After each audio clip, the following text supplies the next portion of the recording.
శ్వాసక్రియ రేటు. మరి శ్వాసక్రియ రేటు అనేది రెస్పిరేషన్ కోషెంట్ అంటున్నాము. శ్వాసక్రియ రేటు అంటే 1 నిమిషము కాలంలో జరిపే ఉచ్ఛ్వాసము నిశ్వాస క్రియలను కలిపే మనము శ్వాసక్రియ రేటు అంటున్నాము. మరి ఈ శ్వాసక్రియ రేటును కొలిచే పరికరము కూడా ఉంటుంది.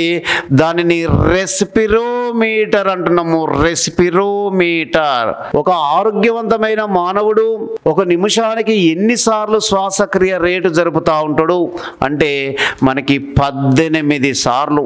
ఒక హెల్తీ మ్యాన్ అనేది ఎన్నిసార్లు శ్వాసక్రియ 1 నిమిషానికి జరుపుతూ ఉంటాడు అంటే మనకి 18 సార్లు. ఓకే, అదే చిన్న పిల్లలను చూసినట్లయితే చిన్న పిల్లలు మరి 1 నిమిషానికి చైల్డ్హుడ్, ఓకే, ఈ చైల్డ్హుడ్ మాత్రము మనకి సుమారుగా 32 టైమ్స్ జరుపుతూ ఉంటాడు 1 నిమిషం కాలంలో శ్వాసక్రియ రేటు. అదే పెద్దవారు ఎన్నిసార్లు అన్నా కూడా మనకి 18 సార్లు జరుపుతూ ఉంటారు. ఒక 5 సంవత్సరాల పిల్లగాడు 1 నిమిషానికి ఎన్నిసార్లు శ్వాసక్రియ రేటు జరుపుతూ ఉంటాడు అంటే ఒక 26 టైమ్స్. ఒక ఓల్డ్ మ్యాన్ నిమిషానికి ఎన్నిసార్లు శ్వాసక్రియ జరుపుతూ ఉంటాడు అంటే 15 టైమ్స్. కానీ సాధారణంగా శ్వాసక్రియ రేటు ఎన్నిసార్లు అంటే 18 సార్లు. ఓకే, ఇది బాగా గుర్తుపెట్టుకోండి. తర్వాత మానవుడు ఆక్సిజన్ తీసుకునే సామర్థ్యము లీటర్లలో అడుగుతా ఉన్నాడు.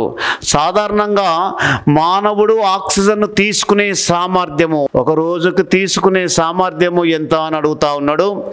కాబట్టి ఇక్కడ చూడండి, ఓకే, ఒక సాధారణంగా సగటున మనము ఎంత తీసుకుంటాము అంటే 1.5 లీటర్స్ ఆక్సిజన్.